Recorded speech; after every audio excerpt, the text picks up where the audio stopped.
work.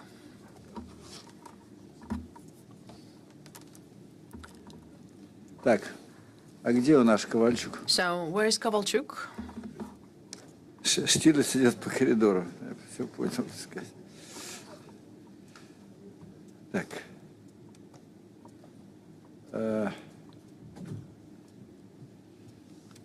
Okay. Добрый день, уважаемые коллеги, дорогие друзья. Good afternoon, dear colleagues and friends.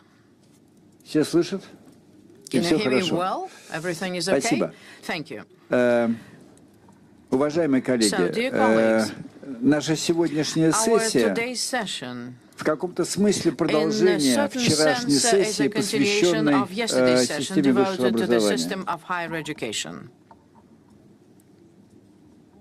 И высшее образование, и Higher фундаментальная education and наука. fundamental science. Это часть, They очень are part важная of a часть very important part создания of creating базы the для basis развития for further development, не просто отдельной not страны, а just a человечества в country, целом. but the mankind in general. И еще одна важная вещь, которая Another тоже important имеет, thing это that передача is культурного the кода transfer of cultural code от поколения к from one поколению. generation to another. Сегодня я Today, участвовал, I пришел послушать I just утреннюю сессию, часть attended молодежной программы, которая была посвящена a тем же самым session проблемам. devoted to the youth И молодые development. люди So young people говорили о We're важности talking about the importance самостоятельности of self-sufficiency, африканской of independence Африки, of Africa. о том, что Африка должна And that опираться Africa в первую should be очередь на based, first себя, of на all, свою and историю. rely on itself and its Наверное, это history. правильно, I так же, think как that's и the right thing правильно to то, do. что And also the right thing is совсем не зазорно, that it is совсем не quite зазорно okay. использовать It is знания not shameful to use the knowledge и умения других and стран. skills of other countries. Просто нельзя, чтобы эти взгляды навязывались. It should not be imposed. Это должно быть добровольное It should be voluntary. решение. It should be a voluntary decision as to what is to be used and what делать самостоятельно. should be done independently.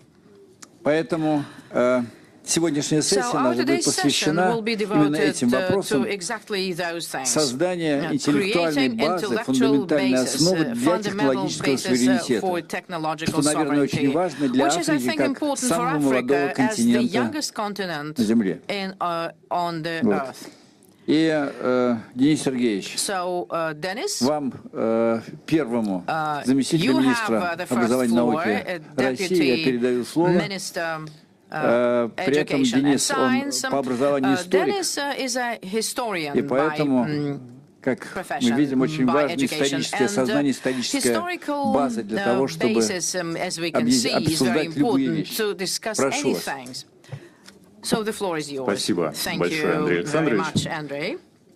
Действительно, с вашей подачи и обращения к образованию, к историческому образованию, не могу не сказать, что фундаментальной основой любого сотрудничества является уважение и способность слышать друг друга. Россия традиционно с огромным уважением относится к африканскому континенту. Стоит только вспомнить о том, что Александр Сергеевич Пушкин, великий российский писатель и фактически создатель современного русского литературного языка, был внуком Ибрагима Ганнибала, который, в свою очередь, родился в Абиссинии или Эфиопской империи. Менее важно, наверное, то, что 125 лет назад Эфиопия как раз стала первым государством, с которым мы заключили дипломатические, первым государством африканского континента, с которым мы заключили дипломатические отношения. Так вот, этот вот русский литературный язык, который изучал, например, Фридрих Гаусс для того, чтобы читать Лобачевского в оригинале, это знаете, возможность для того, чтобы мы, может быть, лучше понимали друг друга, а не всегда и относились друг к другу с уважением. Это то, чего сегодня не хватает и в международных отношениях в целом, и в международном научно-техническом сотрудничестве в частности. И я думаю, что в наших силах это исправить. Вернуть уважение и вернуть возможность слышать друг друга. Второе, о чем я хотел сказать, это приоритеты. Это приоритеты и те направления, по которым у России и Африки есть большое пространство для сотрудничества и взаимодействия.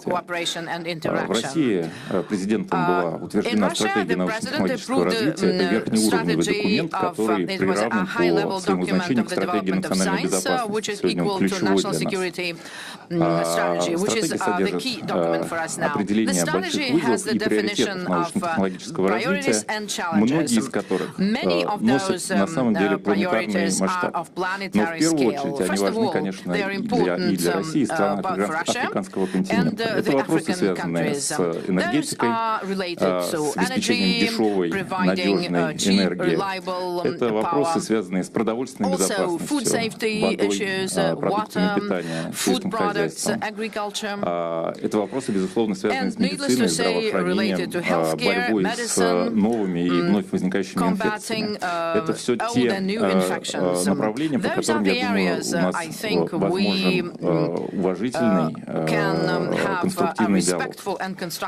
Не менее важна здесь и такая нормативная база сотрудничества. Я напомню, что в 2019 году на ходе прошлого саммита Россия-Африка было подписано соглашение между правительством Российской Федерации и Африканским Союзом, в котором научно-технологическое пространство и научно-технологическое сотрудничество были определены важнейшим приоритетом.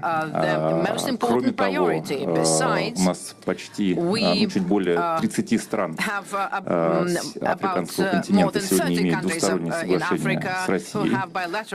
Вчера на полях саммита было подписано еще 3 таких соглашения. И я думаю, что это не предел, и мы должны продолжать в этом направлении. И будем продолжать в этом направлении. Создаются соответствующие инструменты. Есть и совместные проекты, есть и некие программы, направленные на двустороннее сотрудничество. Но, безусловно, еще одним важным измерением научно-технологического партнерства и фундаментальной науки, о которой мы сегодня говорим, является образование. Тут тоже есть, наверное, что предложить. И предложить не только в содержательном плане, как я уже говорил сегодня про математику, про Лобачевского, про физику, про современную физику и другие направления, которые уже были перечислены. В России богатейшая инфраструктура исследовательская. Я думаю, что об этом скажет Михаил Валентинович, классный мегасайенс. Действительно много установок. Но и в России богатые возможности для образования, не только содержательные, но и, извините, коммунальные.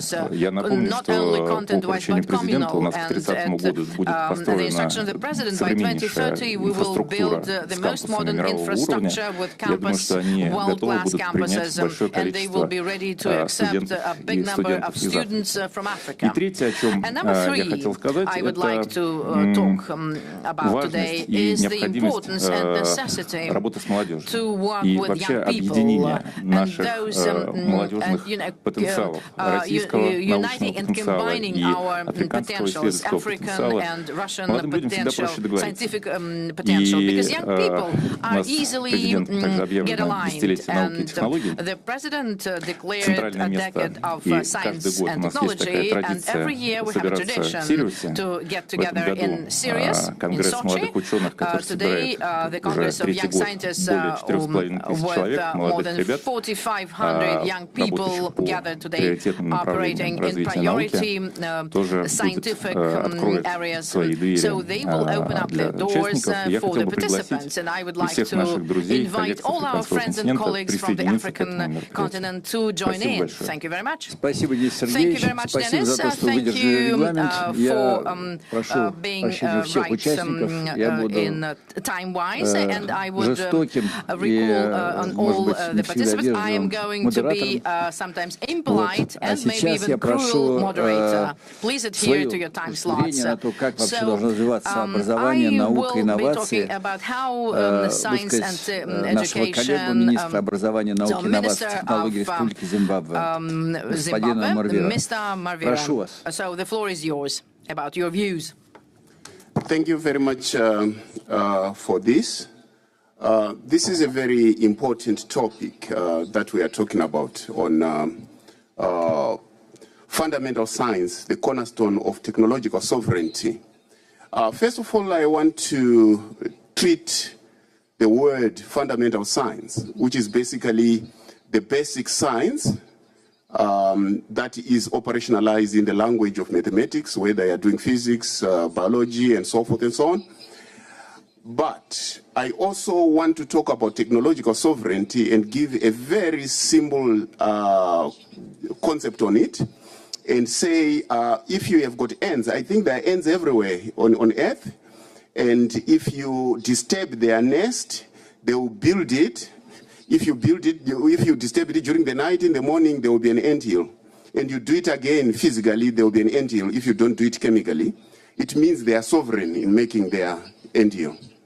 So now, if that is true, then fundamental science is the basis of technological development.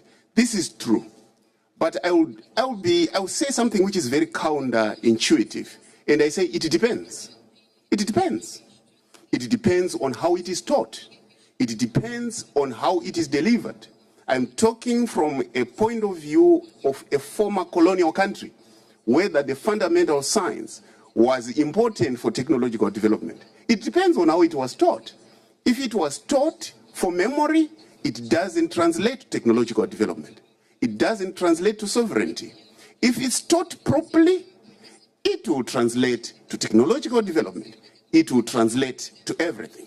So if the objectives of teaching fundamental science are aligned to the objectives of national development, yes, it will lead to that. But if it is a memory game, whereby you say dy, dx, df, dy, dt, and so forth and so on, and it's a nice song, and people don't know why it is done, then it leads to nothing. So it might seem counterintuitive, but I'm telling you from an African perspective, of an African student who is studying science, who is taught how a leaf is, how variegation of a leaf is, and so forth and so on, and they don't know why they are being taught that. It becomes a problem. Now, there is need for the change of the fundamental philosophy of education, which then translates to the teaching of science that is proper for a people. Now, when we looked at our education system in Zimbabwe in terms of design, we discovered that we had A's. I mean, we have got A students. They can do differentiation. They can do calculus. They can do everything. But they don't know why they are doing it. Why, how it is related to the life that they are living. How it is related to the food that they are eating. How it is related to the medicine that they are using. How it is related to the car they are driving. How it is related to everything that they have. But they are A students. Now, the design of the education was such that it respects memory rather than strategic intelligence of knowing what to do when you are given a certain situation. Therefore, we really looked at our education design and then looked at it and saw that, it was full of memory without application. Therefore, we then changed it to a design that is objective-oriented, that is goal-oriented, that is application-oriented. Then when it's like this now, it will lead to technological sovereignty because people will be able to use fundamental science to make rockets, to make cars, to make good water, to make health gadgets, to do medicine, and so forth and so on. It might be surprising to a Russian Federation person when I'm telling them it depends. And they say, but your children can calculate. Yes, they can calculate, but they don't know why they are calculating. They are very good at calculating, but they don't know why. So it's the why that is very important. When they know why they are doing fundamental science, how they do fundamental science, it will lead. So in Zimbabwe, we now have an education system that we call heritage-based education 5.0, where we are saying, don't only teach research, do innovation, do industrialization. Education must cause things. Within this context and with that national objective, fundamental science will become a hallmark of technological sovereignty, whereby if we need a plow, we'll make it. If we need medicine, we'll make it, and so forth and so on. So I will just conclude by saying, therefore, it is true that fundamental science is the cornerstone of technological sovereignty if it is taught and practiced properly within the correct philosophical framework and in line with national and international goals. Then it becomes a cornerstone of sovereignty. I thank you. Спасибо. Thank you. Коллеги, я модератор, имею большие права, поэтому немножко поменяю ход нашего обсуждения. Я прошу вас, I'm giving the floor to you unexpectedly so, but особенно последнее, я хочу, чтобы вы коротко отреагировали на человек, который очень хорошо знает Африку, и я думаю, очень хорошо понимает, о чем идет речь.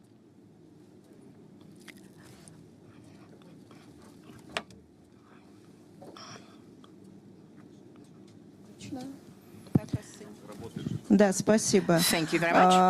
Да, действительно, я хочу отреагировать на особенно выступление его превосходительства министра образования и науки Республики Зимбабве. Вы знаете, когда была еще студенткой, я была знакома с профессором Бонч-Бруевичем, сыном вот того Бонч-Бруевича, который был соратником Ленина. И он говорил одну фразу, которую я запомнила на всю жизнь. Я не знаю, как ее переводчик сможет перевести. Учиться нужно не впрок, а по поводу. Это то, о чем сказал министр образования Зимбабве.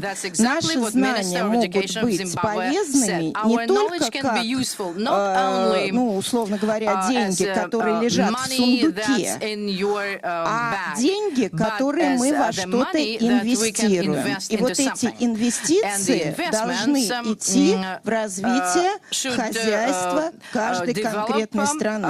То есть наука должна быть не просто ради науки. И тут я не согласна, может быть, неправильное восприятие было у министра уважаемого, что фундаментальная наука — это что-то такое, что ученые сидят и что-то придумывают.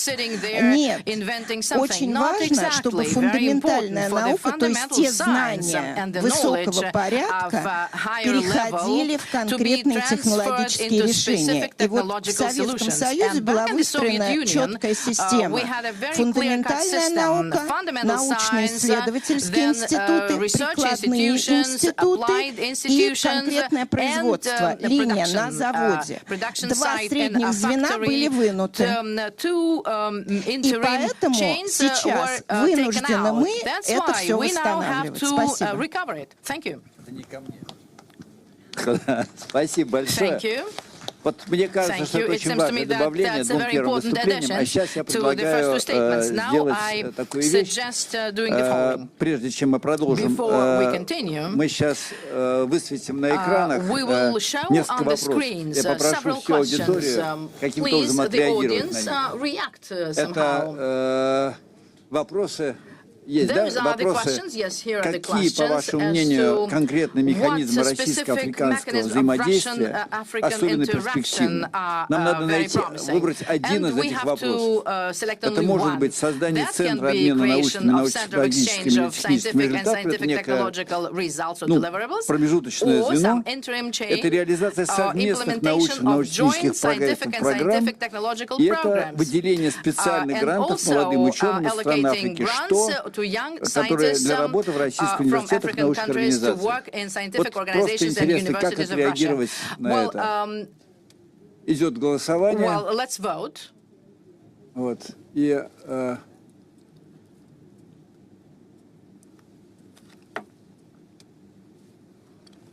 значит, вы знаете, пока мы видим, что все-таки однозначным лидером является проведение совместных научных и научно-технических программ и проектов.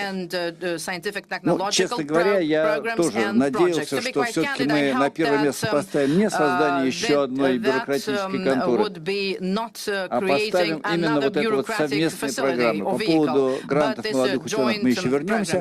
А сейчас я прошу выступить нескольких наших ученых, которые понимают, что такое совместные программы, которые занимаются этими совместными программами, и которые скажут, насколько это влияет на всю взаимодействие наших стран. Начать я прошу Владислав Яковлевич, вице-президент Академии наук Владислав Яковлевич Панченко. Александр, огромное спасибо, уважаемые коллеги. Я вот с большим интересом послушал своих коллег предыдущие выступления. Вот я, наверное, вот, Андрей Александрович, вы меняете тоже по ходу порядок. Я тоже совсем не про то, чем собирался, а другом, да. Но мне кажется, может быть, достаточно важно. У нас накоплен достаточно большой опыт проведения совместных программ и реализации научно-технических проектов. За именно такую форму сотрудничества проголосовало большинство сейчас участников нашей сессии, нашего круглого стола. Среди вот действительно стоит очень важная проблема, потому что мы знаем, что в ряде стран, мы вчера слышали, сотни тысяч людей в Африке, имеющие диплом о высшем образовании, при этом являются безработными.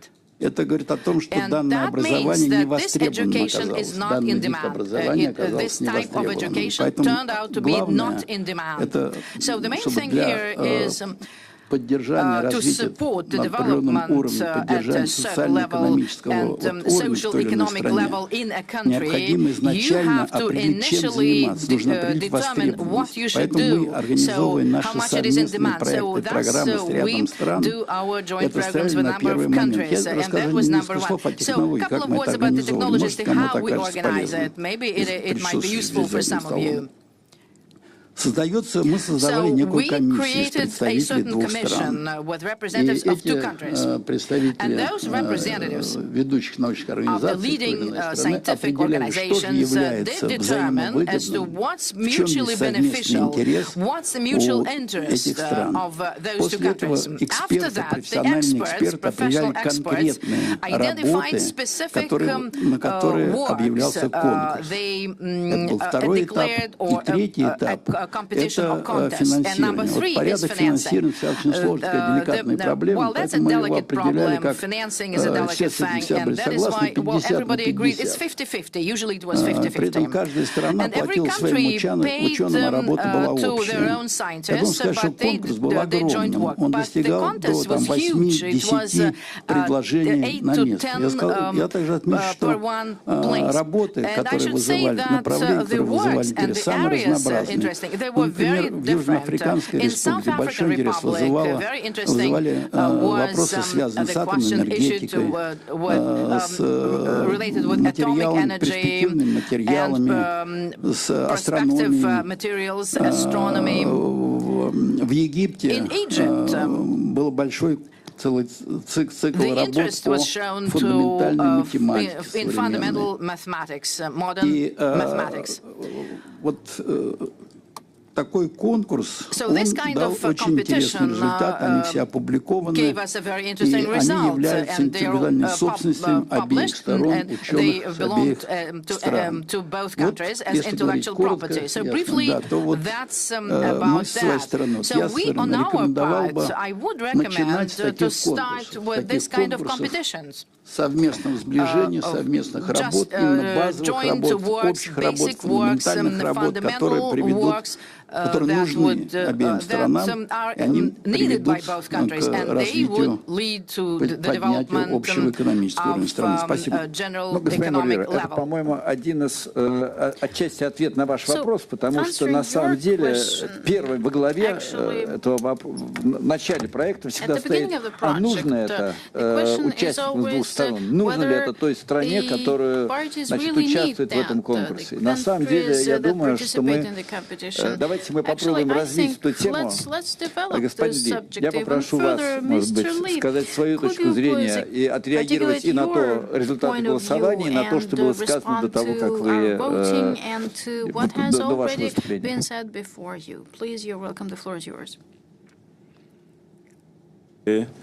Thank you very much. Bonjour à tous, merci. Monsieur le ministre Fersenko, Good afternoon. Depuis 2 jours que nous sommes au sommet Afrique-Russie, nous avons entendu des choses très intéressantes. Nous avons passé une excellente journée avec les équipes du professeur Litvinenko à Gorny. Et nous avons réussi à mettre en place un consortium des universités africaines et sur le sous-sol Nedra Africa. C'est un point très positif. Je ne vais pas faire plus de commentaires. Je voulais simplement, puisque le monsieur le ministre Krinsky est un historien, je voudrais rappeler que le Mali, mon pays, qui a eu son indépendance en 1960, a bénéficié de l'aide ô combien importante de l'Union soviétique. Nous parlons de recherche fondamentale. Le Mali, c'est 1 240 000 km². Il n'y a pas un seul kilomètre du territoire malien que des géologues russes n'ont pas arpenté. L'Union soviétique a fait l'inventaire de toutes les ressources minérales du Mali. Ils l'ont fait, ils ont laissé les informations, ils ont laissé les cartes. Nos étudiants sont venus étudier ici et dans les autres républiques, et à Tashkent, à Moscou, partout. Ils ont appris et ils sont retournés au pays. Et j'ai dit à Gorny que l'Union soviétique et nos pays, nous avons contribué à enrichir les bourses occidentales de Londres, de Sydney, de partout. Les gens sont venus et se sont basés sur la recherche fondamentale faite par l'Union soviétique au bénéfice de nos pays pour exploiter par exemple l'or. Aujourd'hui, nous sommes 3e producteur d'or en Afrique. Nous produisons, bon an, mal an, 65 à 70 tonnes d'or. Mais il n'y a pas d'entreprise russe. Il n'y a pas d'entreprise russe. La Russie, comme un chantier école, a créé la première mine d'or du pays. Pour que nous voyons, pour que nous apprenions. C'est là-bas, c'est vendu aujourd'hui à une société anglaise. La Russie a découvert d'importants gisements de calcaire à l'ouest du Mali. La Russie a construit, pour le Mali, la première cimenterie, a formé les premiers métallurgistes du Mali. Cette cimenterie est en panne. Aujourd'hui, nous reprenons le cours des choses et toutes les ressources humaines qui ont été formées ici, dans les différentes républiques, se retrouvent aujourd'hui et c'est des talents formés par la Russie. Avec l'argent public de la Russie, ces ressources humaines se retrouvent aujourd'hui en Finlande, en Australie, dans tous les théâtres miniers du monde, mais ils n'ont pas réussi à développer notre propre pays. Il y a une demande très forte du Mali, je viens du Mali, et une demande très forte de la jeunesse malienne qui demande le retour de la Russie. Et quand je leur dis pourquoi vous demandez le retour de la Russie, des jeunes de 20 ans, ils me répondent la Russie nous a tout donné, elle ne nous a rien pris. Ça, c'est extrêmement important. Et donc ça, c'est la coopération scientifique et technique doit reprendre. Nous devons continuer. Par exemple, dans le domaine de la cartographie, on est aujourd'hui à des cartes à 100 millième. Il faut faire une cartographie plus détaillée, il faut faire de l'électromagnétisme, il faut faire des études sismiques. Le premier et le seul forage pétrolier au Mali, après que la Russie ait défini que le pays avait 5 bassins pétroliers, le seul forage a été fait par l'Union soviétique. Nous n'avons pas trouvé de pétrole, mais nous avons trouvé beaucoup d'eau qui coule dans le désert, les animaux boivent, les populations se servent. Ça, c'est le souvenir que nous avons de l'éternelle Russie et de son âme généreuse. Nous voulons que vous reveniez, mais pas seulement que les universités, que les politiciens reviennent. Nous ouvrons la porte aux entreprises russes. Elles doivent revenir, elles doivent travailler, elles doivent revenir prendre une petite partie de ce que vous nous avez donné avec beaucoup de générosité. Ça, c'est le message que je voulais passer. Je terminerai sur quelque chose.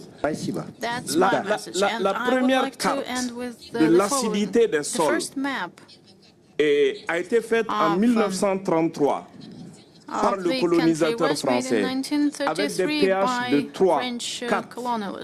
Et on ne peut pas faire de l'agriculture dans ces conditions si les pH ne sont pas neutres. Donc c'est aujourd'hui que nous parlons de choler les sols. Et celui qui nous a amené cette technique, c'est un ingénieur, un docteur qui a été formé à Tashkent. Alors on prélève les sols, on a appris la géochimie ici, on prélève les sols, nous voyons si le pH est bon ou s'il n'est pas bon, et on décide à partir d'une ressource locale, le calcaire ou la dolomie, choler les sols, les pH remontent automatiquement et l'agriculture marche. Aujourd'hui, dans le monde entier, on nous dit ils ont faim. Ils sont venus en Russie pour demander à M. Poutine du blé. Ce n'est pas ce que nous sommes venus demander. Nous sommes venus demander que nous travaillons ensemble et qu'on fasse avancer le monde. Je vous remercie, Monsieur le ministre. Мы должны дать шанс тем людям, которые сидят других за столом, чтобы они тоже сказали свою точку зрения. Но мы вернемся еще. Я хочу сказать, что на самом деле тут ведь тоже часть фундаментальных исследований. Потому что исследование, глубокое исследование геологии Африки — это фундаментальное знание для всей Земли и для всего мира. Поэтому, видите, у нас все пересекается, прикладные исследования. А теперь я хотел бы несколько слов по поводу совсем другой сферы, по поводу медицины. Я просил бы, Михаил Александрович, коротко ваше отнестись к тому, что есть. Михаил Александрович Пирадов, это вице-президент Академии наук Российской.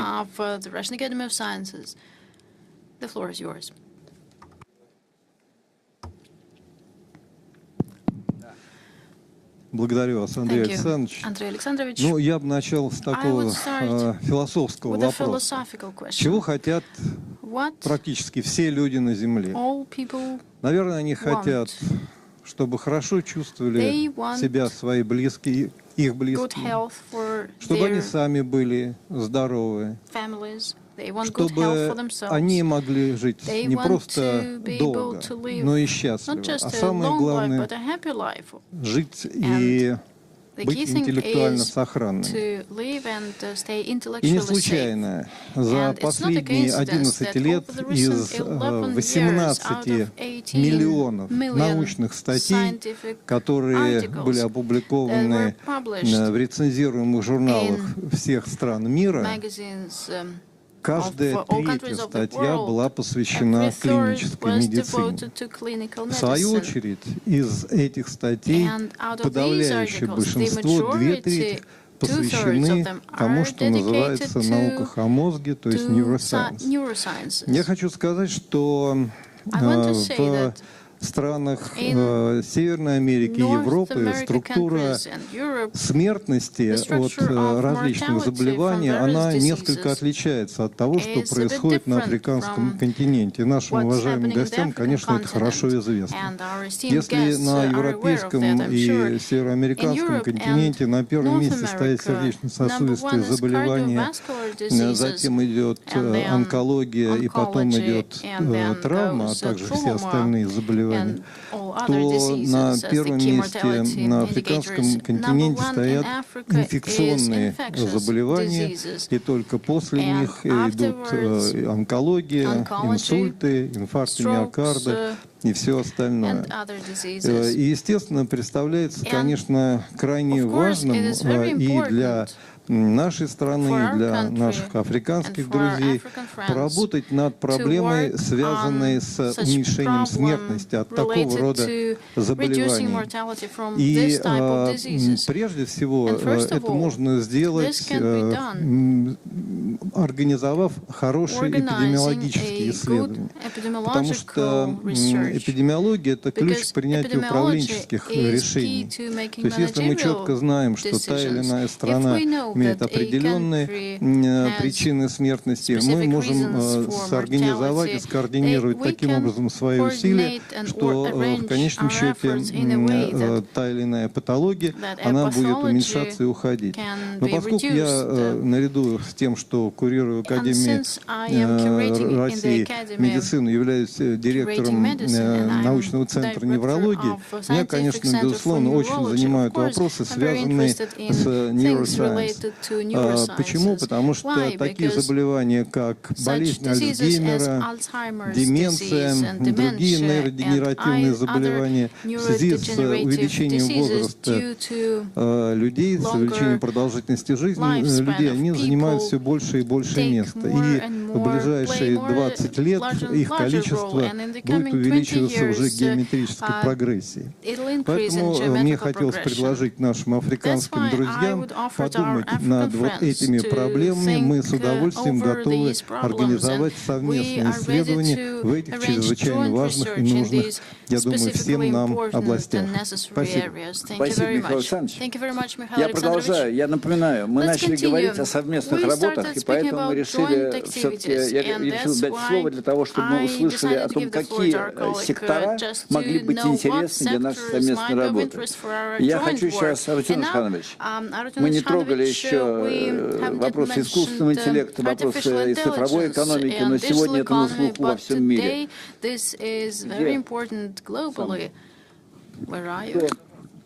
Кто микрофон-то отнял? Давай. Так, слышно меня, да? Да. Андрей Александрович, спасибо, во-первых, за такую возможность сегодня здесь выступить. Но мне проще говорить, потому что информационные технологии — это основа конкурентоспособного развития любой отрасли нашей экономики. Последние десятилетия то, что происходило, открытые коды, открытые данные, позволяют нам, казалось бы, всем быть технологически независимыми, создавать свои платформы, технологии. Но с чем мы сталкиваемся? То, что для того, чтобы действительно из тех миллиардов строк кода, которые создает открытое сообщество, чтобы было понятно, это примерно 100 миллионов человек ежедневно работает над всем этим кодом и создает те самые инновации, которые мы все используем. Это модель, которая позволяет легко объединять науку фундаментальную с промышленностью и с государственными делами, потому что единый язык общения возникает. Но почему мы тогда все не находимся вот в этой стадии технологической независимости, в нормальном состоянии? Почему? Потому что нужно иметь передовые знания фундаментальные в таких направлениях, как системное программирование, искусственный интеллект, большие данные и огромные ресурсы нужно, чтобы создавать технологии. Соответственно, нужны модели, как кооперироваться, как вместе на основе государственного университета, академического сообщества и бизнеса создавать эти самые продукты и обеспечить долгосрочное устойчивое развитие. Я хочу про два наших примера рассказать, которым буду очень рад, если вот наши друзья из Африки захотят присоединяться. Первое. Это мы создали репозиторий доверенного системного программного обеспечения, куда вошло сейчас десятки уже разных проектов. Идея этого проекта в том, чтобы ключевые технологии, ключевые компоненты, которые используются в продуктах наших компаний, были на наших ресурсах, были независимы и при этом обладали бы высокой степенью доверия, то есть кибербезопасность у них была бы на самом высоком мировом уровне. Такую историю можно сделать только при наличии соответствующих технологий анализа программ. Мы гордимся, что мы являемся единственным центром в мире, кроме американцев, который обладает этими технологиями.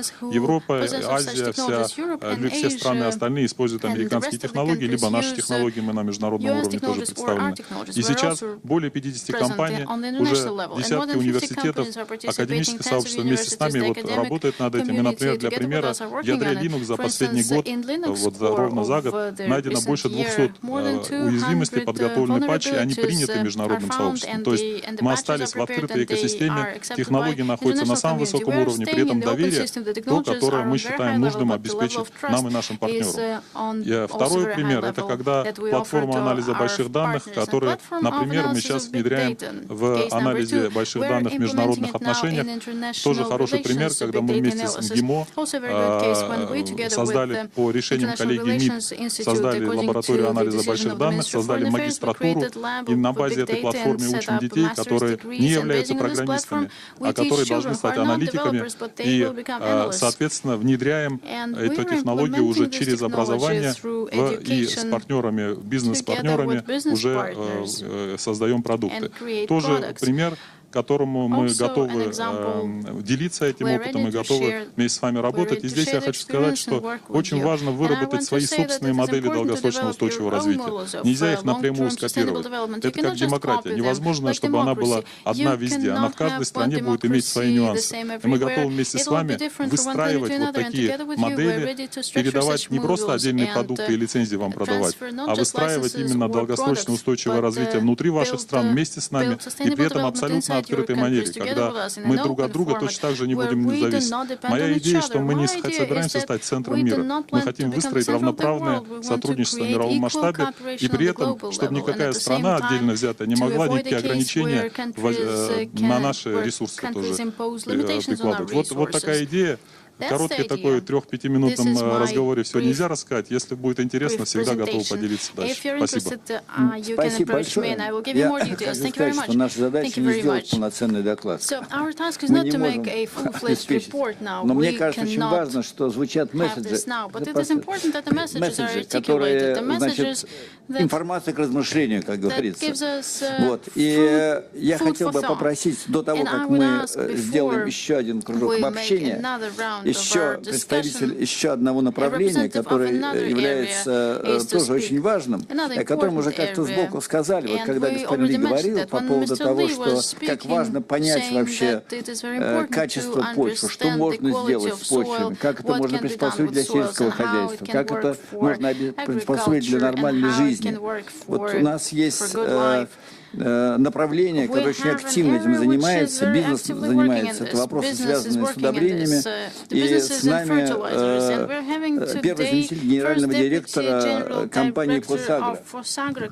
Значит, Сереж Хабдекович, прошу. Да, спасибо, Александр, спасибо за возможность выступить. В принципе, действительно, тема продовольственной безопасности, сельского хозяйства сейчас очень актуальна и везде, на всех уровнях звучит. И поддерживаю господина Ли, что, в принципе, мы, наверное, должны идти от того, что мы просто предоставляем зерно, удобрения или еще какие-то продукты, продукты, мы также должны думать о фундаментальных вещах, о передаче науки, знаний.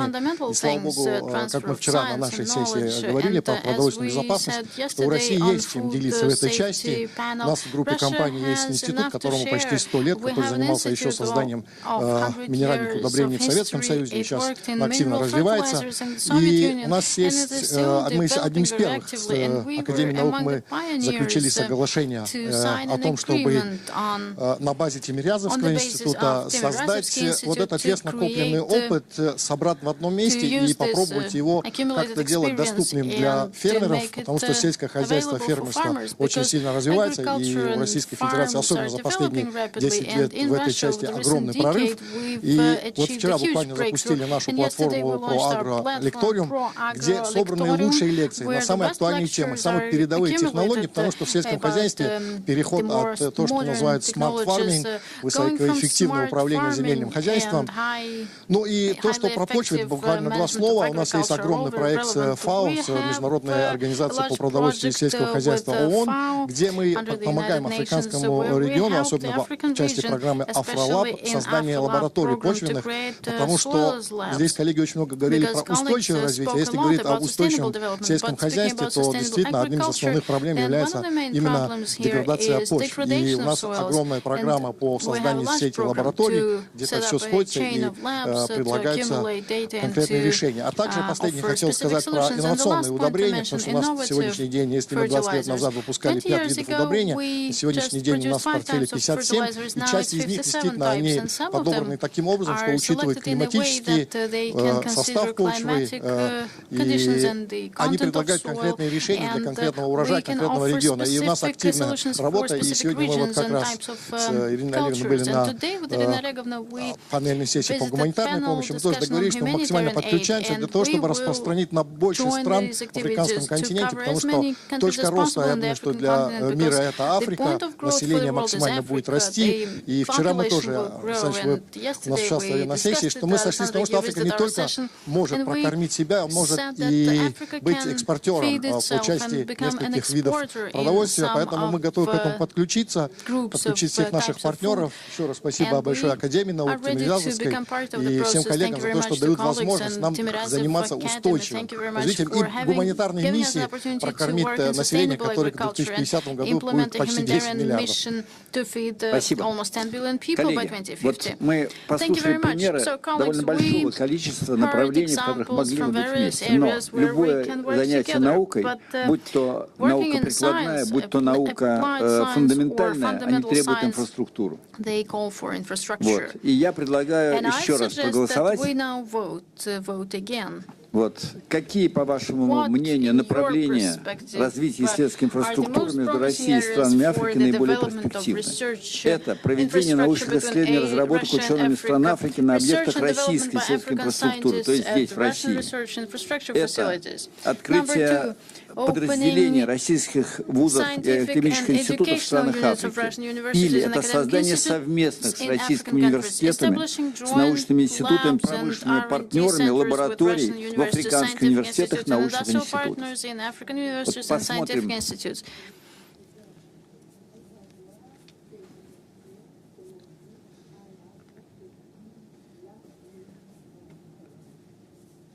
Ну, значит, мы можем продолжать голосовать, но я могу сказать, что, честно говоря, с моей точки зрения, это был, в общем, более-менее предсказуемый результат.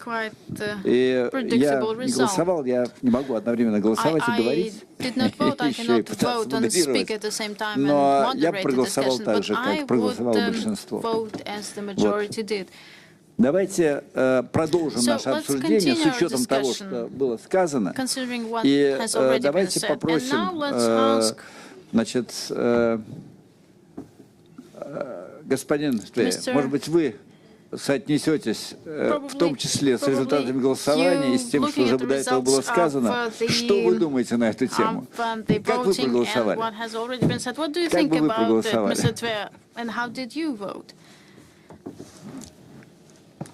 Well, thank you, Mr. Moderator, fellow panelists, ladies and gentlemen. What do I think? Oh, I think a lot of things.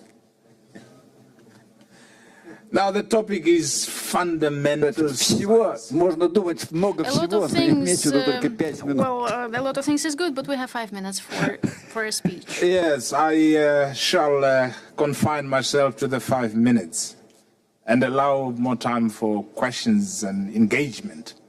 Mr. Moderator, ladies and gentlemen, fundamental science, really it is about the cornerstone of technological sovereignty. Most of us are not sovereign enough. That's the main difference. We like copycats, and I will speak from the African point of view. And what do we expect from African scientists, if we do have African scientists? That's a basic. Africa is still developing after minimum 25 years, the latest or the youngest, and others are already at 50 years old. Do we have African scientists to look at what Africa has as part of the African heritage and to use that to develop ourselves? Or are we only copying what we get educated from the Western, the Americas, and this we only follow? We have what these continents need, the West and the others. They take it, we follow, they train us the way they think we should be thinking, and we cannot solve our own problems as if we don't have the same mind that God has given us. Really, to me, science, you don't need to have a PhD. Science is just science, it's the knowledge. The people and the old people in the village have got this knowledge that we need. That's what it is. We got the resources to use that knowledge to make life better for any humankind, whether it is being medicine, food. That's what science is all about. We have in our continent roots, leaves, and many others that our African scientists could use to improve our own standard. But we don't use it. We are told that ours is inferior, but the others are superior. I can take a simple example, Mr. Moderator. We recently had COVID. I know most of us from the rural areas believe in the African science. We drank roots, leaves, etc. And others came and said, no, only what came from whatever Job Hopkins, those vaccines, etc. They drank, they vaccinated themselves. Some of us, we were not vaccinated. The others lost their lives like flies. And some of us did not die like flies because we believe in African science. And I wanted really to listen and to hear from the African scientists where they would come as African scientists to say these are the vaccination or medication. But we could not do that. Why? Because we believe in other people's sovereign science knowledge. Because the World Health Organization did not put it on their list and said this can heal this and this medication. We received vaccination from Russia, from China, and they said, no, are they listed on World Health Organization? We don't believe in ourselves. And this must be an appropriate time. We have got Russian scientists as our friends, partners. But we also have got African scientists. Can we join hands and start believing in ourselves and develop with the knowledge that our ancestors, elders have who don't have PhDs to improve the humankind? instead of only copying others, which we cannot sustain because it is not ours. But they believe in ours. This is why they come to Africa, take our devil's claw, develop them in the laboratories, we follow, they dilute that, and we are not ourselves. Mr. Moderator, this is a platform where we as Russians and Africans can start working together and get back to the basics. This is why we refer to fundamental science, to the basics, to use science to develop ourselves. I will stop here, Mr. Moderator. Спасибо большое. Вы знаете, судьба модератора очень сложная. По каждому... По каждому выступлению хочется еще что-то сказать свое, но я вот понимаю, что мне уже точно нельзя говорить лишнего, потому что иначе я начну отбирать время от уважаемых спикеров. Поэтому я передам слово, но я все-таки в заключение несколько слов скажу, и в том числе о том, что вы, так сказать, подняли вопрос. А сейчас я хочу, Сергей Валерьевич, директор... Значит, да, микрофон, пожалуйста, представьте. Да, добрый день, директор Института проблем экологии и эволюции имени Северцева, Найденко Сергей Валерьевич. Я хочу сказать, что мы работаем с африканскими странами именно в коллаборации. Мы более 40 лет работаем с Эфиопией. Результатом этого стало создание более 35 лет назад совместной российско-эфиопской биологической экспедиции. Не случайно работаем там. Это то, что по-английски называется Biodiversity Hotspot, точка биологического разнообразия. Вот. И мы там начинали с инвентаризации этого биологического разнообразия, потому что нельзя работать, нельзя использовать то, чего ты не знаешь. Вот. Пока работали, там стало вместо 100 видов рыб 200, вместо 50 видов грызунов 100, много насекомых. Казалось бы, кому это надо? Насекомые вредители сельского хозяйства, по ним было показано, как бороться с ними, как останавливать их воздействие на сельхозпродукцию. По рыбам были созданы первые попытки, и вот, собственно, успешно работающие случаи разведения в аквакультуре и получения уже прибыли для эфиопской стороны. Вот.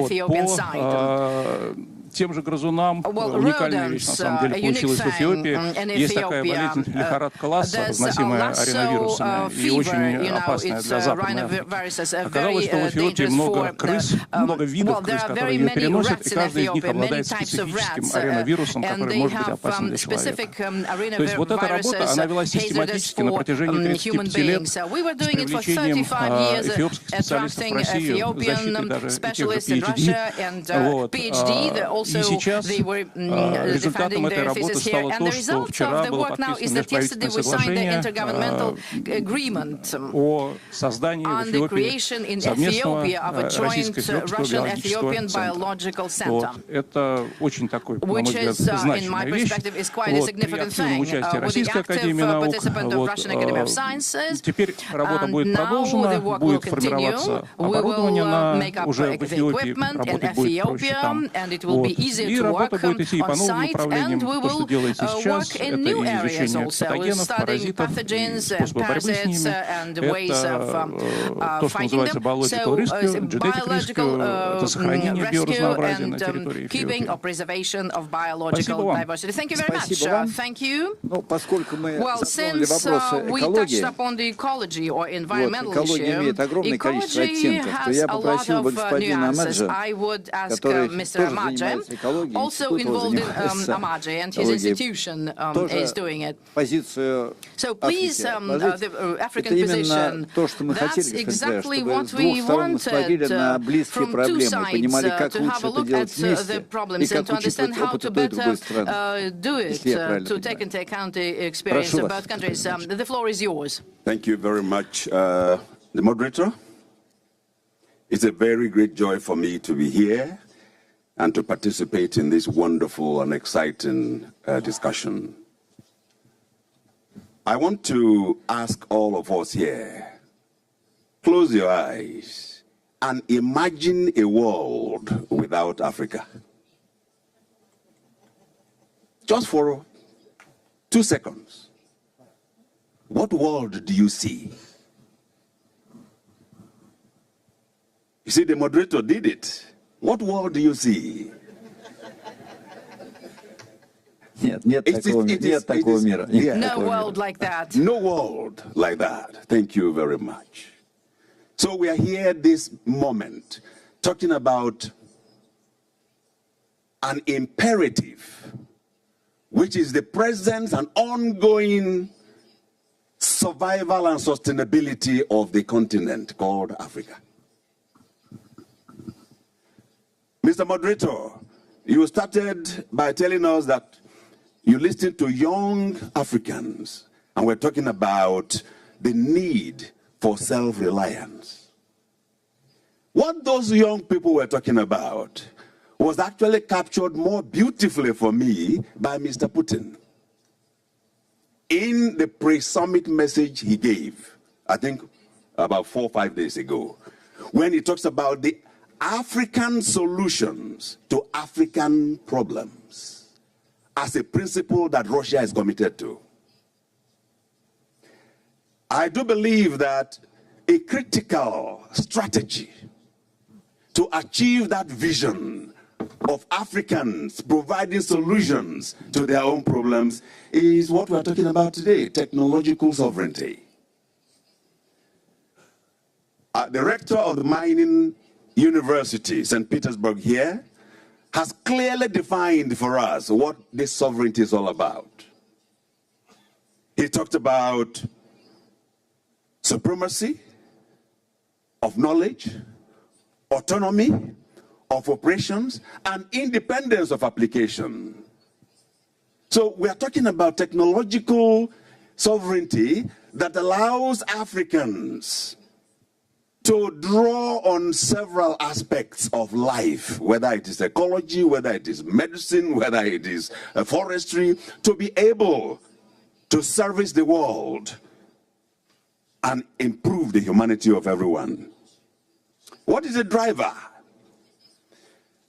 The driver, as we can see it, is innovative engineering education, which tries to optimize the value or the beneficiation of natural resources. If you talk about natural resources, Africa is the continent of natural resources in the whole world. We understand that in some parts of the world, Africa is consigned to a role, and that is to be the producer of raw materials, full stop, and then be the consumer of refined products and goods. We are here because there is an indication of the willingness of Russia to stand with Africa, work with Africa, and change the narrative and the paradigm. Africa is expected and can indeed become the producer of technology, not just a consumer of technology. 3 weeks ago, we were in Namibia, the Association of African Universities, and this particular theme was very strong. Africa must cease to be just the consumer of technological advancement and become a producer. We see that in what Russia is offering, and we are very fascinated by it. 3 days ago, we signed an MOU on the subsoil consortium of African universities, moderated and indeed midwifed by the UNESCO Center that is based at the mining university. 7 African countries signed onto that MOU, and all of them have undertaken to go back to Africa and propagate, sell this idea, and bring more countries into that particular arrangement. I do know that this particular consortium is the model of partnership that we have all been talking about today. From the questions that have been raised and the solutions and the voting, everything is about joint. That is the spirit of the future. And we are glad that Russia is driving that. Africa is ready to stand with Russia in this. Let me just end on this. That without African technological sovereignty, it will be very difficult, if not impossible, for us to have a prosperous global humanity.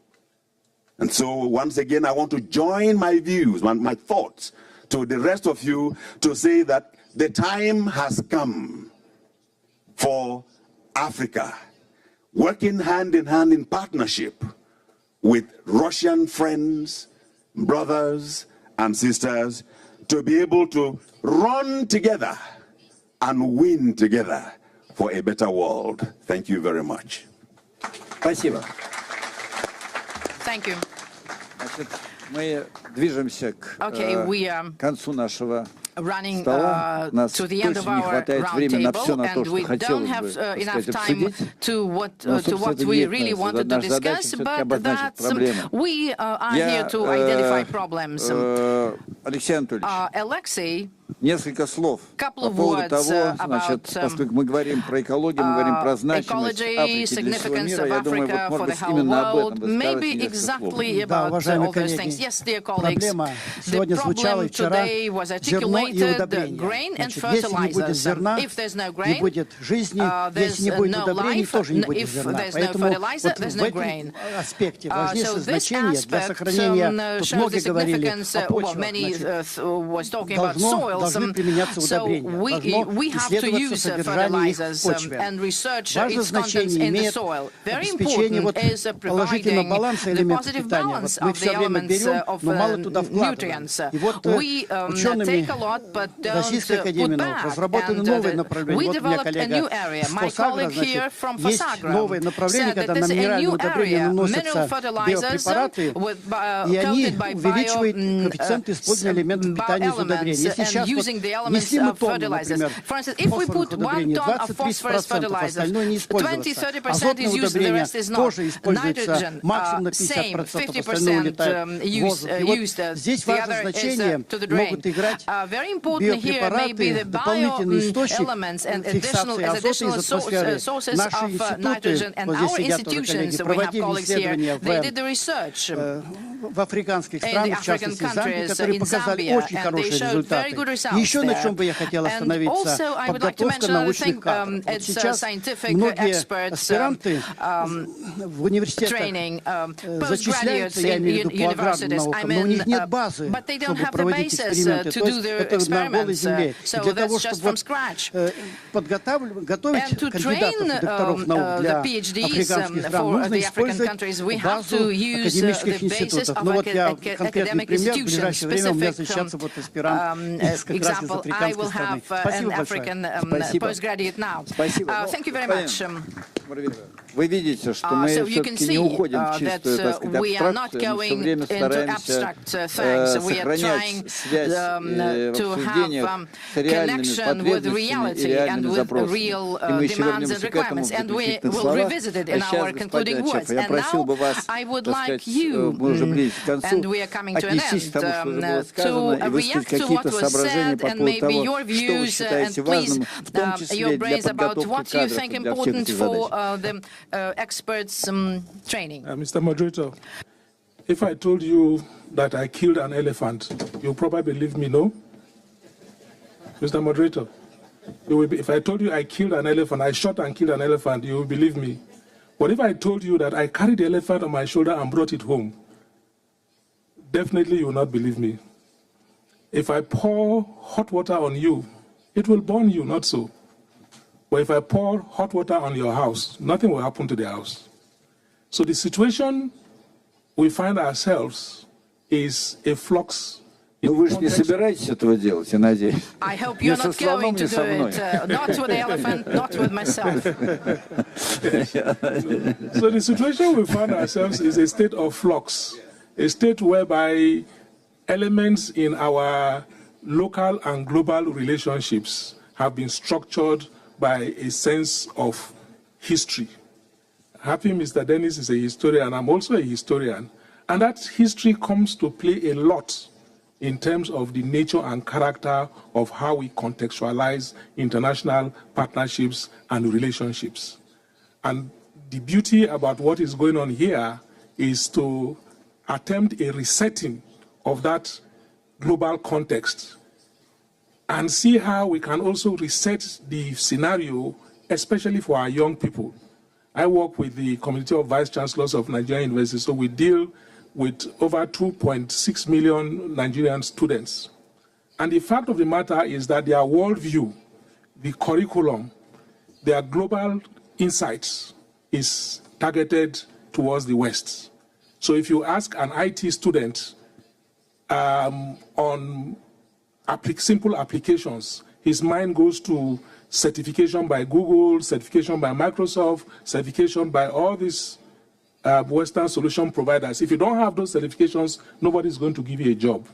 So I think providing an alternative framework and environment, an operating environment where they can understand that when they say globalization, it means more than Western Europe and the Western part of the world. That globalization means seeking out partners that will work with you with what you have, understand and appreciate what you have, and not to stand at a pedestal and look down on what you have and consider it as rubbish, and insist that you use their own models and practices to evolve. I think that is a big takeaway from what we are doing here this afternoon. Thank you. Thank you very much. So, colleagues, I would like to give the floor to Michael Kovalchuk, President of the major scientific institution, Kurchatov Institute in Russia, which played the decisive role in creation of atomic bomb back in the Soviet Union. But today, that's the institution which is very active in agriculture, biological safety, but despite huge diversity of topics, Michael has 5 to 6 minutes still. So, dear moderator, as everybody was addressing you, colleagues, I'm very happy to have this opportunity to be present at such an important gathering. What inspired me and impressed so much is the passionate type of our African colleagues. Practically all of you are bright and indifferent people, and I was very interested in listening to your English and French bright statements.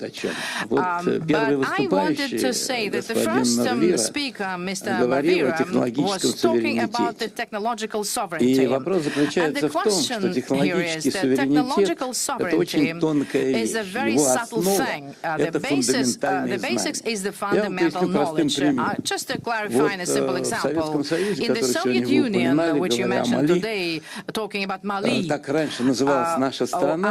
country was called the Soviet Union. Back in the 40s, 20 years after the revolution, the fundamental science did exist only because we had had, despite all poverty, we managed in a very short period of time to create the nuclear weapon and to recover the parity, which every one of us should understand, that we are alive and live in peace without big war, only because thanks to the availability of fundamental science back in the Soviet Union, we created the bomb to recover the parity in the world. And up until now, for 80 years running, the parity is still there. Only because of that, and you should realize that, because if there's no nuclear weapon, nothing would exist on the earth. It was an American colony all. The question here is, we should realize that the nuclear sovereignty, the nuclear umbrella is very important today.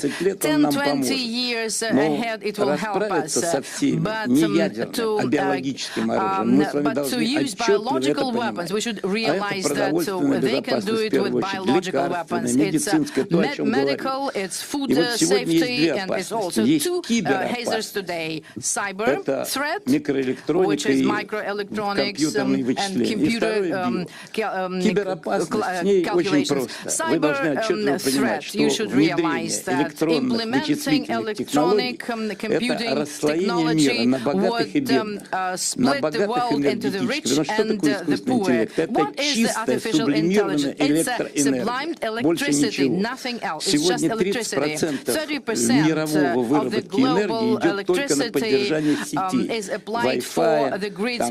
Wi-Fi, интернета, без промышленного производства. То есть, если вы говорите о цифровизации вашей страны, вы должны подразумевать резкое, значительное развитие энергетических возможностей.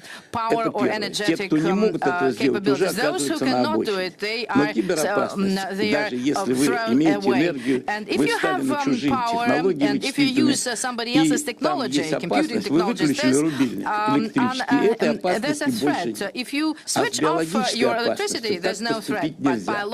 Вы задумайтесь о том, вот вы сегодня берете любые продукты, хлеб, там дрожжи, живые организмы, любые кондитерские изделия. Возьмите кисломолочный продукт, там опять живые бактерии. Возьмите вино, алкоголь, там опять живые бактерии, дрожжи и так далее. То есть вся продуктовый ряд, все, что мы едим, это живые организмы. Благодаря развитию генетики мы с этими организмами, благодаря редактированию, геномному редактированию или модификации, можем делать что угодно. И если вы не владеете системой контроля, детальным знанием, то вы заложники. Вы покупаете мои продукты, а какие бактерии где вы никто не знаете. Я что с вами делаю? Не знаю, может быть, через поколение ваша нация, которая ест мои продукты, будет бесплодна или потеряет еще что-нибудь. Поэтому фундаментальные знания сегодня — это есть основа безопасности, которая усугубляется, потому что раньше знания были простые. Знания вычислительные, сложные, но они проще, чем биологические. А биологические информационные технологии делают мир очень интересным, вариабельным, перспективным, но крайне опасным для тех, кто не понимает, что внутри. И в этой связи мне кажется, что вот у вас у всех правильная позиция, что нужно развитие фундаментальных знаний. Но эти знания должны каждому было понятно, как вы говорили в начале, для чего они нужны. Мне кажется, что основой фундаментальных знаний является сегодня прорывов научных мегаустановок. Вот я скажу кратко несколько вещей. Первое. У нас сегодня принято, разработана вот стратегия научно-технологического развития, утвержденная президентом, о которой говорил заместитель министра науки и образования. И теперь есть стратегия развития природоподобных технологий. Это технологии, которые копируют живую жизнь, не нарушая ее. Я вам приведу пример. Современный компьютер — это не вычислительная машина, а тепловая. Он потребляет такое количество энергии, выделяет тепло и очень малоэффективен. А человеческий мозг потребляет всего лишь 10 Вт. И в пиковые минуты до 30, видимо, не у всех. И этот самый орган, почти не потребляющий энергию, произвел все, что существует в подводном мире. Вот наша задача — создавать приборы, машины, в первую очередь компьютеры, которые не будут потреблять энергию. И мы над этим активно работаем. Теперь я что хочу сказать. Вот природоподобные технологии. В основе них лежит генетика. Это то, как мы на молекулярном уровне работаем с природой. Раз. И второе — это мы должны видеть теперь на атомно-молекулярном уровне, как и что мы делаем с этой природой, например, генетически, молекулярно и так далее. Значит, поэтому у нас запущены указом президента две крупные программы. Одна программа генетических исследований, а вторая инфраструктурная по созданию мегаустановок. Это мощнейшие синхротронные источники, рентгеновские источники, синхротрон на основе ускорителей. Это лазеры рентгеновские на свободных электронах. Это нейтронные современные исследовательские реакторы. И сегодня вся страна наша, вот за протяжении через 10 лет, мы будем иметь самую совершенную в мире исследовательскую инфраструктуру. Мы строим самый мощный в мире, он уже работает, входит в эксплуатацию, самый мощный в мире полнопоточный исследовательский реактор ПИК, здесь вот в Гатчине рядом, вот буквально 20 километров отсюда. Мы строим не имеющий аналогов ускоритель, синхротронный источник с лазером рентгеновским под Москвой в Протвино. Мы строим рентгеновский источник синхротронный для биологии в Сибири СКИФ. Мы строим на острове Русский, на Дальнем Востоке еще одну машину. Мы под Москвой восстанавливаем, запускаем новый синхротронный рентгеновский источник для рентгеновской литографии для микроэлектроники. В течение 5-8 лет мы будем обладать самой современной в мире исследовательской инфраструктурой. И она есть основа развития. И в этом смысле у меня есть очевидное предложение. Эти места, во-первых, это сублимация междисциплинарных исследований. На этих установках собираются вместе люди разных профессий, вместе учатся, работают и создают новые продукты, открывают новые материалы, новые лекарства, новые методы ядерной медицины, новые энергетические технологии и так далее. Значит, и мы сейчас действуем следующим образом. На базе этих установок у нас по распоряжению президента созданы международные центры, например, нейтронных исследований в Гатчине. Мы сначала сейчас создаем эти центры, например, путем активного вовлечения наших бывших советских республик, ныне независимых государств, и уже Беларусь и Узбекистан стали членами этой, и целый ряд других стран уже подписано МОЮ, как вы говорите, например, Иран сейчас подал документы на вступление в этот международный центр, в этот и синхротронный центр сил. В этом смысле я хочу сказать, мне представляется, что наиболее оптимальный вариант развития взаимоотношений наших научных мог бы быть следующим. Мы могли бы сформировать с вами у тех, у кого будет интерес, тех государств, лаборатории, как мы сделали с Беларусью. У нас есть белорусская лаборатория здесь и лаборатория Курчатского института в Минске, в столице Беларуси. Мы здесь готовим людей, которых отправляем туда, они работают здесь, и это процесс. Раз. Установки в каждой стране построить нельзя. Они стоят миллиарды долларов, вот эти установки. Поэтому они, так сказать, понятно, их число ограничено в мире. И вот в этой связи мне кажется, что вот это один из очень важных образовательно-научных трендов, которые мы могли бы сформировать с нашими африканскими коллегами. Более того, мне представляется, что если это вызовет у вас поддержку, можно дальше в дальнейшем говорить о создании единой исследовательской инфраструктуры Россия-Африка, так как мы сейчас действуем с нашими бывшими союзными республиками, ныне независимыми государствами. Создается единое научно-технологическое пространство на базе вот этой сложной, дорогостоящей инфраструктуры. И мне представляется, что вот мегасайенс — важная вещь, потому что она аккумулирует в себе практически все. И ядерные технологии, и медицинские, и энергетические, и новые лекарства, и сельское хозяйство, биологическая безопасность. Вот, собственно говоря, мы предлагаем вам рассмотреть такого рода предложения. Спасибо. Спасибо большое. Одну ремарку историческую только. Вы знаете, мне один человек в начале, когда я шел сюда, сказал, вы знаете, вот, ну, что в Африке? В Африке нет фундаментального. Я вот давал интервью при входе, нашему каналу. Они мне говорят, ну, известно, что в Африке нет фундаментальной науки. Я говорю, это кому известно? Вам? А мне известно другое. Когда я учился в Ленинградском университете, это было много десятилетий назад. Первая книга, учебник, по которому я учился, у меня специальность рентгеновские исследования, рентгеновские методы. А это была книга, выпущенная в 1939 году в Южной Африке. «Оптические принципы дифракции рентгеновских лучей». Написано Джеймсом. Надо сказать, что англичане вас неплохо работали в свое время. Но в Южной Африке была одна из лучших в мире рентгеновских школ в области динамического растения. Раз.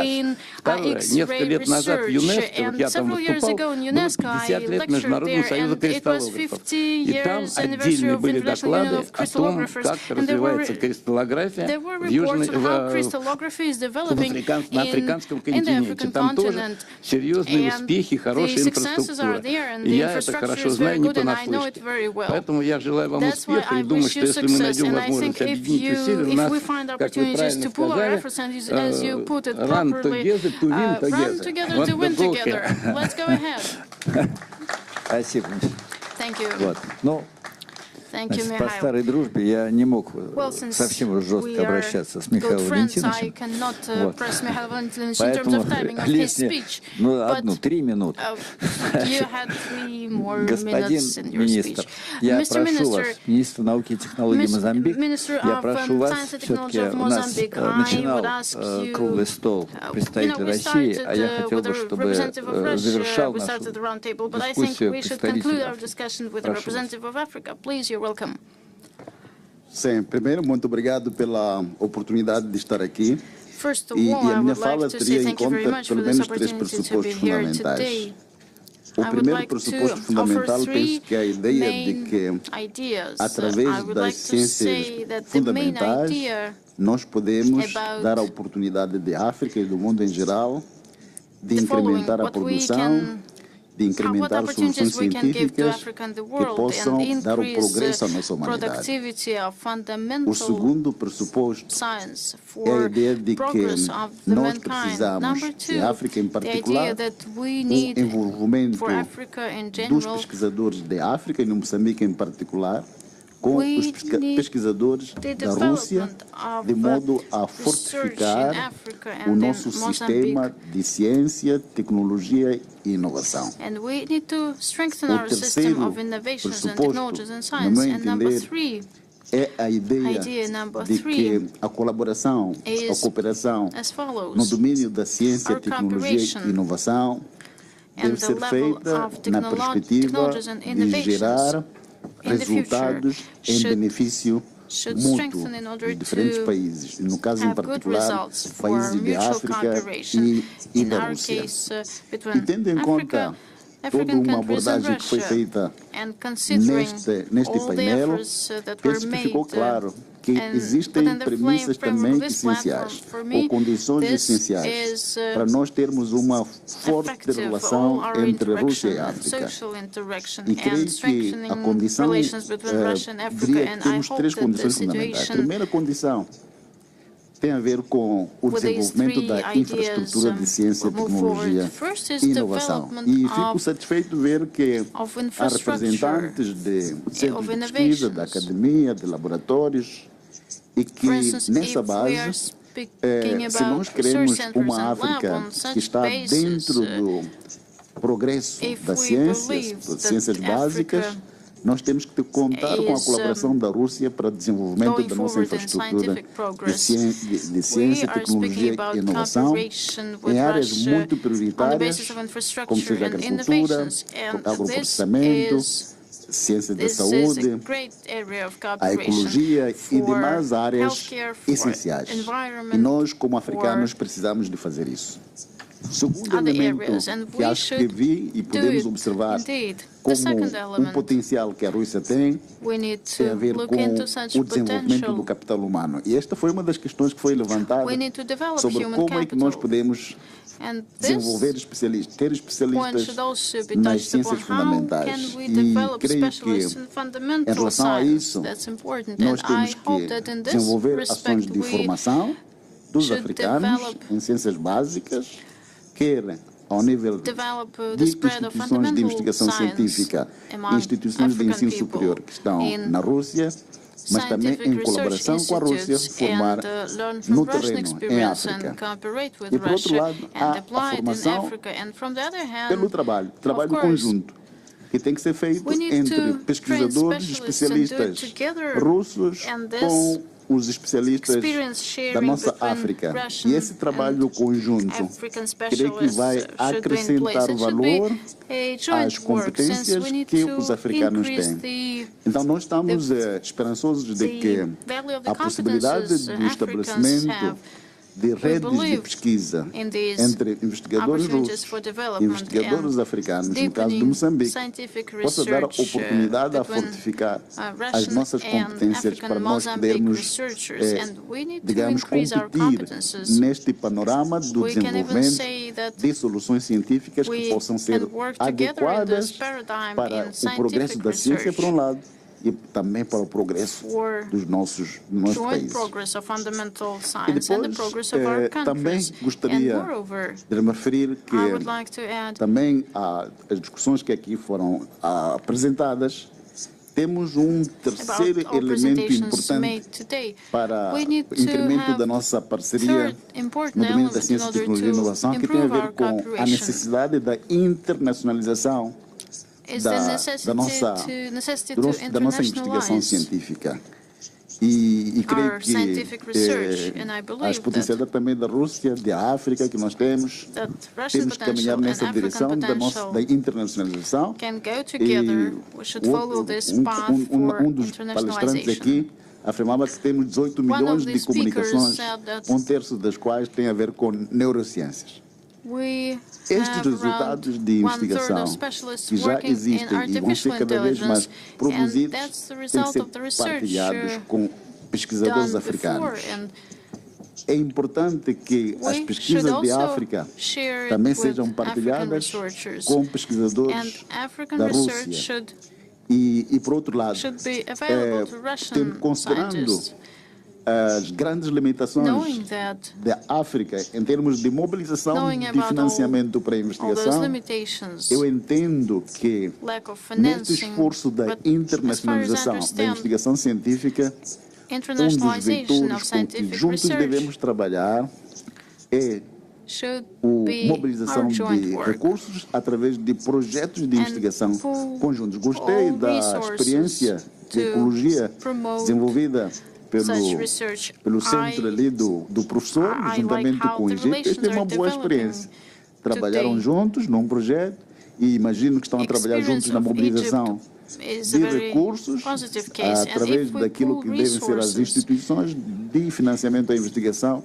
E eu penso que é nessa perspectiva que devemos caminhar juntos para fortificar o nosso sistema de ciência, tecnologia e inovação. Aí, para terminar, só diria, por causa do tempo, que o que é certo é que nós, como africanos, no caso particular, nós, como moçambicanos, temos bastante expectativa e temos bastante clareza também de que o avanço científico, o avanço tecnológico que nós desejamos ter no nosso país só vai ser feito se nós mantermos a colaboração e a parceria com diferentes países africanos e também com a Rússia. Então, espero que possamos, depois deste painel, possamos constituir uma rede, uma plataforma adequada para trabalharmos juntos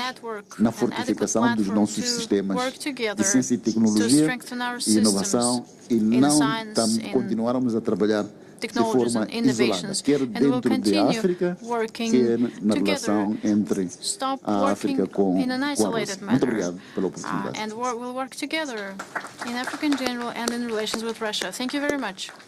Спасибо. Дорогие коллеги, друзья, вы знаете, я обычно, когда круглый стол, потом такой короткий блиц-опрос всех участников, что конкретно, что самое главное выделили. Но, во-первых, по-моему, были очень четкие выступления и были четко сформулировано, что хотелось бы, и это все зафиксировано.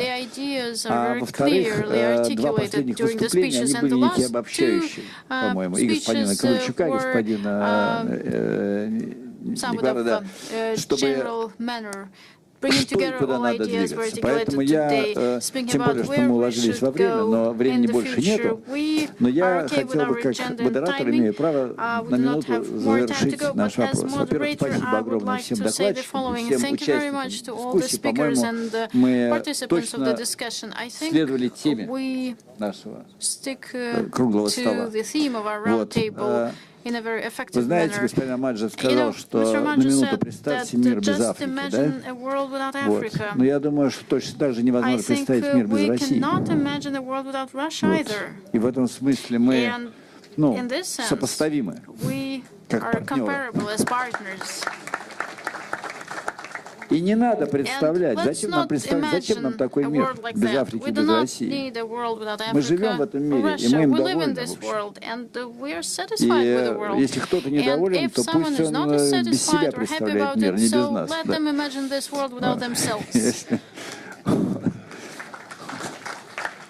Вот. Вторая вещь, которую я хотел сказать, вот, по поводу молодости. Значит, молодость – это замечательная возможность. И я говорю не только, я обращаюсь к Африке, говорю, что Африка уникальная возможность, это молодой континент, это ее будущее. Но то же самое я рассказываю, когда я встречаюсь с нашими молодыми людьми, я говорю, что вот в Сириусе том же самом, я говорю, что, ребята, это ваше будущее, не мое. И вы должны думать, каким вы хотите его видеть. Но мы можем вам помочь. Мы можем вам помочь. Мы, предыдущее поколение, можем вам помочь сделать вот таким, как вы хотите его видеть. И где-то посоветовать. Вот. И в этом плане, учитывая все-таки, что в области фундаментальной науки опыт России имеется в силу и объективных, и субъективных причин, значит, им можно воспользоваться. Мы не навязываем его, но мы его предлагаем. Мы предлагаем, мы протягиваем руку. Я знаю, что у нас был момент, когда вдруг оказалось, что рука Африки повисла в воздухе. У нас были свои проблемы в России, и, к сожалению, в этот момент люди, когда момент серьезные проблемы, они начинают думать больше о себе, чем о других. Это неправильно, кстати говоря, это была большая ошибка. И мы это понимаем, и это понимает наш президент, что очень важно. Но я думаю, что эта ошибка больше не повторится. Поэтому я думаю, для нас важно воспользоваться той возможностью, которую нам представили не только Путин, а его коллеги, с которыми он встречается подряд уже третий день, да? И это активные идут встречи, переговоры. Давайте воспользуемся этим и попробуем сделать то, что мы обсуждали сегодня. Возможностей много. Я думаю, что мы обязаны, мы не имеем права не воспользоваться этими возможностями. Вот. И тогда, наверное, мы сумеем и решить какие-то фундаментальные проблемы, и что не менее, может, даже более важно, эти фундаментальные проблемы обратить на пользу гражданам, людям наших стран, чтобы они почувствовали, что это не где-то там, в небесах, а это на земле. То, с чего вы начинали, господин Марвера, то, с чего вы начинали нашу сегодняшнюю сессию. Огромное спасибо всем. Спасибо аудитории, которая активно участвовала в нашей работе. Вот. Я надеюсь, что это не последняя наша встреча.